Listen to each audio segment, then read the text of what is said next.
Ali tem uma oração ali que eu peguei lá no carro. Passa pelo outro lado para não passar perto da... que nós estamos vivendo na sociedade um momento muito crítico,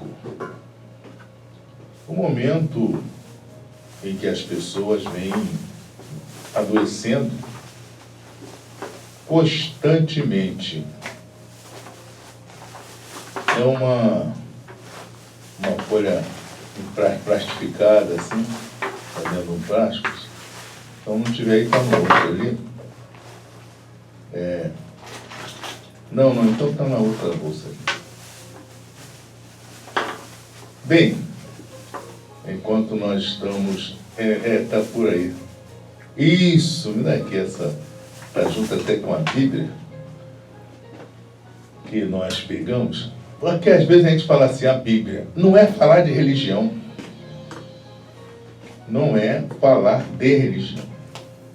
Da Bíblia também, porque já que eu estou citando, que de vez em quando nós temos que examinar as Escrituras. Porque se nós lemos vários outros livros, tantas filosofias, a Bíblia é uma das maiores filosofia e escritura, que todos são escritos. Onde lê Aristóteles, Sócrates, quem escreveu a escritura não foi Jesus, foi os seus apóstolos, né? Mateus e outros tantos que não são divulgados. Mas existe a filosofia de vida. E uma das maiores filosofias sintetizada é: tudo aquilo que o homem plantar, haverá de colher. Isso se aplica à individualidade e à sociedade como um todo.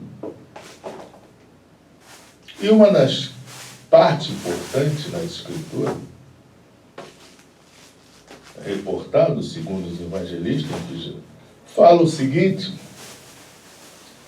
Jesus falando, como foi reportado isso, errais porque não examinai as Escrituras.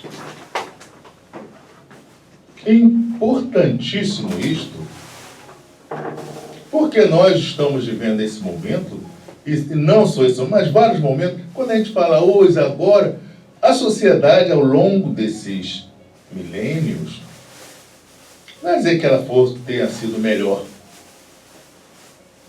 Se nós examinarmos no tempo que se relata a Escritura, no tempo que, quando a gente lê lá Confúcio, e todos esses filósofos, nós vamos observar, sempre houve esses altos e baixos na sociedade. Quando a gente estuda Confúcio, vê que lá na China, que era teve seu apogeu de ouro, ele ia nas dinastias, vamos dizer assim, nos estados, vamos dizer que seria o nome atual, para examinar como estava sendo administrado o comportamento do povo. E era dito que ele ia, quando as contas estavam ruins daquela administração, ele observava as músicas que eram tocadas. Isso era um dos pontos.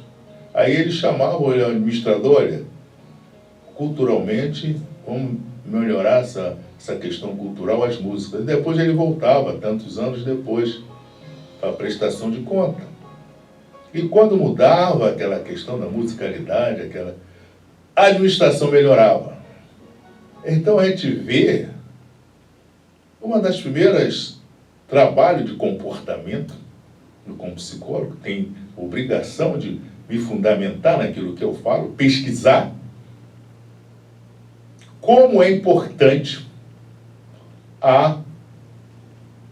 o comportamento na sociedade. Então ele não impunha, ele mandava que aquele administrador trabalhasse na educação daquele povo, na formação dos jovens. veja bem, não era uma ditadura impondo, porque ele entendia, Confúcio, que era preciso ensinar, formar hábitos. Tanto é que é célebre a frase de Confúcio: você não tem que dar o peixe para a pessoa, mas sim ensiná-la a pescar. Ora, isso aí tem, antes de Cristo, então um tempo, a questão do Confúcio. E nós observamos que a nossa sociedade, ao longo desses milênios todos, ela só obedece que não aprende. Nós temos essa dificuldade de aprender e pôr em prática. E nós, então, erramos porque não praticamos os ensinamentos. Não examinamos como nós estamos individualmente procedendo. Eu sempre repito que eu guardo uma das expressões que me fora passado, o elemento falar assim: eu estava um dia assim chateado, há longos anos, para o novo programa, faço trabalho. Aí ele falou: bom, não desiste não. Porque você não pode mudar as pessoas nem o mundo, mas você pode mudar você mesmo. Se você conseguir melhorar, você está melhorando o mundo. Você está melhorando a sociedade. E ele falou uma palavra muito que eu guardo sempre hoje: porque será menos um canalha no mundo. E isso torna o mundo melhor. Então, nós, para melhorarmos a sociedade, tem que começar por nós, individualmente. E nós observamos que os nossos comportamentos não trabalham nessa realidade. Eu escrever esse livro, que eu faço questão de mostrar, que está aqui, até aqui, né, esse livro, A Humanização das Políticas Públicas como Fundamento para a Solução da Crise Brasileira, que é um trabalho que tem norteado toda a minha caminhada a partir de então. Porque muito antes eu já me dedicara a pesquisar, a estudar. Desde jovem, peregrinei por vários caminhos, teve vários atropelos. E quem falar que não teve atropelos pela vida, então não viveu. Porque as experiências que nos fazem crescer e evoluir, mas temos que aprender com ela. Então, quando foi feito aqui o prefácio do livro, pela professora Eunice Versosa Rocha de la Mônica, em 25 de setembro de 2006, esse livro eu escrevera em 2002, finalizei, né, uma monografia de pós-graduação em psicossomática contemporânea. Então, na página 6, né, dentro desse prefácio, ela colocou que o autor, a proposta do autor, apresenta e diz que sem a organização da população em defesa da sua cidadania e de algum controle dos rumos de nosso país, o crime organizado impõe-se com facilidade, com aliança e infiltração cada vez maior nos poderes públicos. Encontramos-nos oprimidos, sem potência à vista, sem voz, acuados, adoecendo, morrendo, a vida humana banalizada e destituída de sentido. Na página 6 do nosso prefácio. E nós observamos, estamos morrendo. A vida humana é destituída de sentido. Tudo está pensando no dinheiro, no lucro, menos na vida humana. Não se empenha em tratar a sociedade. Haja visto que nós, no orçamento da Constituição, fala que tem que se aplicar 25%. Em tese isso depois muda, mas em tese é isto. A União tem que aplicar 25% do seu orçamento na educação e 15% na saúde, mais ou menos isto. E os estados e municípios também. E pasmem, isto não ocorre. Isto não ocorre. Então, ao longo os gastos, os dinheiros, não se trabalha a vida humana. Hoje eu não estou aqui para falar criticar A, B, falar de contrário. Porque isso está sendo tão banalizado, destituindo a vida de sentido. Um bate-boca para lá, um bate-boca para cá, a ponto de, eu quero que, tenho que aprofundar mais essa pesquisa, a questão, o imposto do feijão. Eu quero que cada um examine isso, depois entre em contato conosco, entra lá no nosso site, www.nivaldopereira.com.br, inclusive no nosso site, nós vamos botar, que nós agora estamos até aprendendo para usar o Facebook, usar Instagram, Twitter e YouTube. Estou aprendendo, porque a gente tem que aprender, como digo, aprender a aprender, para nos comunicarmos, para estarmos comunicando melhor. Então, se Deus quiser assim, eu espero a partir da semana que vem, quando os senhores entrarem lá no nosso site, botar um endereço lá do YouTube, do Facebook, do Instagram, Twitter, tudo que eu tenha, que eu vou aprender a usar para poder me comunicar, porque acho que nós temos que avançar nesse trabalho e participarmos. Que tem uma outra coisa que eu estou falando de filosofia, que diz assim: se você desistir, aí eles ganharam. Você perdeu, porque você perdeu para você. Você vai seguir o rumo dos outros, não o seu. Tem uma passagem que é o seguinte: todo ano o elemento passava, havia o elemento lá na praça pública, naqueles tempos áureos da dialética, e o elemento estava fazendo um discurso na praça, pregando as suas filosofias. Aí o cidadão perguntou: vem cá, o senhor não cansa? Todo ano que eu venho, vejo o senhor aqui, eu não vejo que o senhor está vazio, não tem quase ninguém, o senhor está perdendo seu tempo. Eu falei: eu não. Porque o dia que eu parar, então eu estou convencido, eu perdi o meu sentido de vida. E é isso que está ocorrendo. As pessoas passaram a se entregar. Ah, não tem mais jeito. E aqueles que têm um trabalho começam a parar e vão se escravizando. Vivendo essa escravidão do pensamento,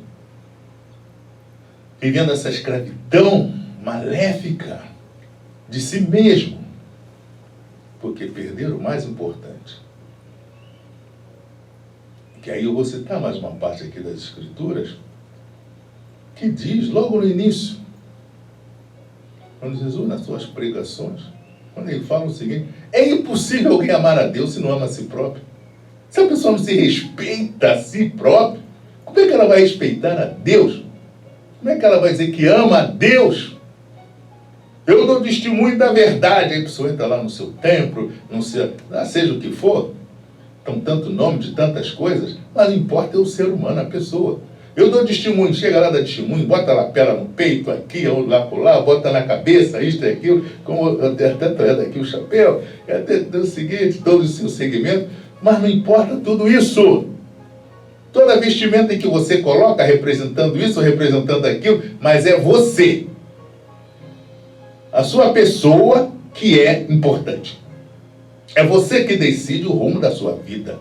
É você que vai tornar feliz ou infeliz. Vai depender única e exclusivamente de você, não dos outros. Nós vemos hoje a nossa sociedade, sim, um vai e vem, não existe palavra, não existe dignidade. Em todos os segmentos, seja civil, militar, judiciário, legislativo,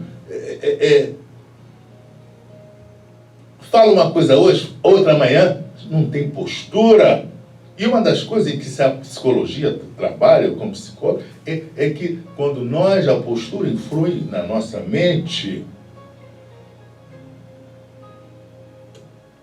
as nossas palavras, os nossos pensamentos influem em nós. E aquilo que nós falamos, repetindo, internaliza dentro de nós. E nós temos que ter a dignidade de nos tornarmos melhor. Vejam bem, eu peço que cada um faça uma pesquisa e mande para mim. Eu vou deixar mais uma vez aqui o nosso telefone do Zap, que todo mundo gosta de usar Zap, é o 21, Rio de Janeiro, lógico, 981-83-0108, para ver se isso é real. Confiram. que isso é importante manter esse diálogo, que o imposto do feijão é mais caro do que o imposto da arma. Isso foi decretado ano passado e se reduziu todo o imposto de importação. Foi feito um decreto, aí foi para lá brigar, não sei se está, porque isso vai e vem, não sei se está valendo, que o imposto de importação de arma foi reduzido a zero. Imposto de importação de arma foi reduzido a zero. Confiram isso, por favor. Enquanto que o imposto da comida, do feijão, é muito mais caro do que... E nós estamos trabalhando em benefício de quem? Não estou discutindo o negócio da arma que você tem ou não tem, nem isto. Eu creio que quando se organiza uma sociedade é para dar segurança, está na Constituição, educação, saúde e transporte, obrigação do Estado, seja no município, no Estado ou federal, é obrigação. Se o Estado não proporciona mais segurança com todo esse aparato de polícia militar, bombeiro, exército, marinha e aeronáutica, não dá segurança. Que falar em nome desse Estado? Dizer que você tem que portar arma para se defender? Aonde estão as Forças Armadas? Aonde está a polícia? Civil e militar? Não, você tem que estar para se defender. Então, não tem administração, seja municipal, estadual e federal. Não, o cidadão tem que estar para se defender. Você paga o imposto para que cumpram esse dever que não está sendo cumprido. Ah, mas você está falando das Forças Armadas? Sim! Ela é instituída para isso, para dar segurança interna e externa. E usa o imposto que cada cidadão paga. Isso é fundamental. Ah, mas entrou arma, entrou isso pelas fronteiras, aquela fronteira é grande, veio por avião, veio por... Vem cá, tem a Marinha, tem o Exército, para garantir isto, para garantir as fronteiras terrestres, marítimas e aéreas, fiscalizar. Ah, teve lá demarcação na Amazônia, isso aquilo não tem como, que é grande. Pelo amor de Deus, cadê as Forças Armadas para isto? Aí vejo o general, o almirante aqui e ali, mas não estão lá cumprindo a função constitucional de preservar a segurança interna e externa, mas a segurança interna também. Tanto os militares, eles têm que estar na função de garantir essa segurança. Nelson, por favor, a nossa mensagem é fundamental.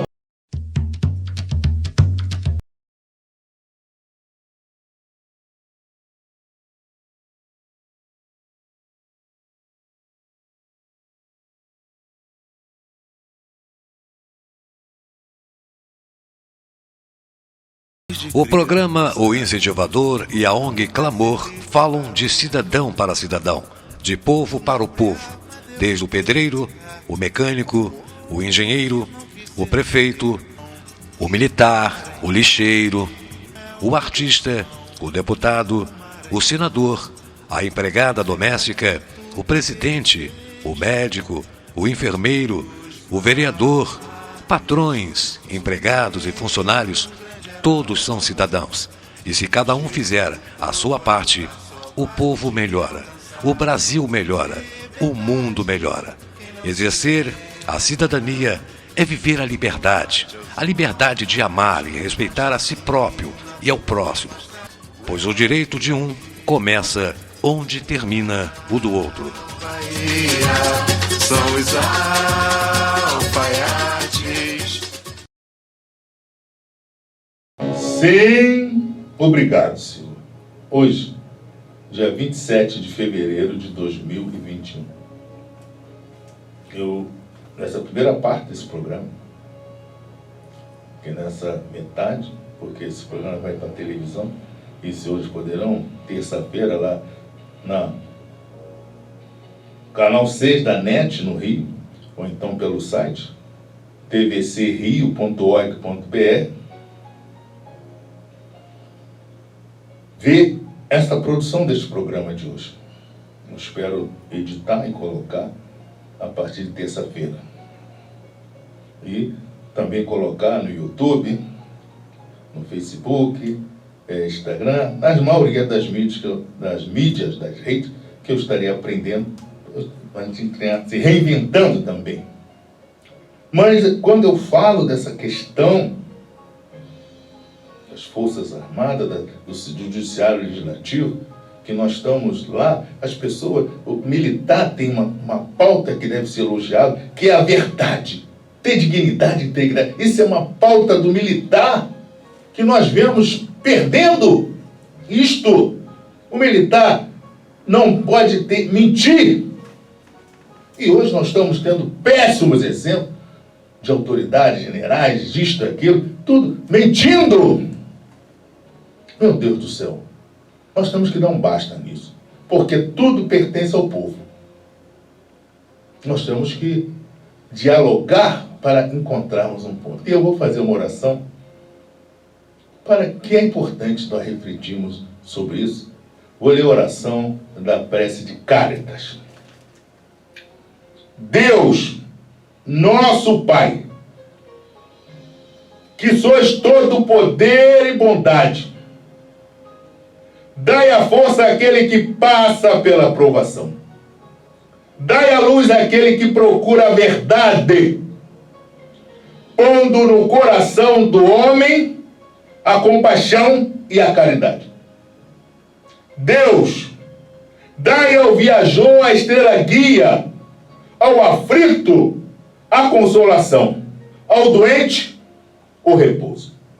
Pai, dai ao culpado o arrependimento, ao espírito a verdade, à criança o guia, ao órfão o pai. Senhor, que vossa bondade se estenda sobre tudo o que criastes.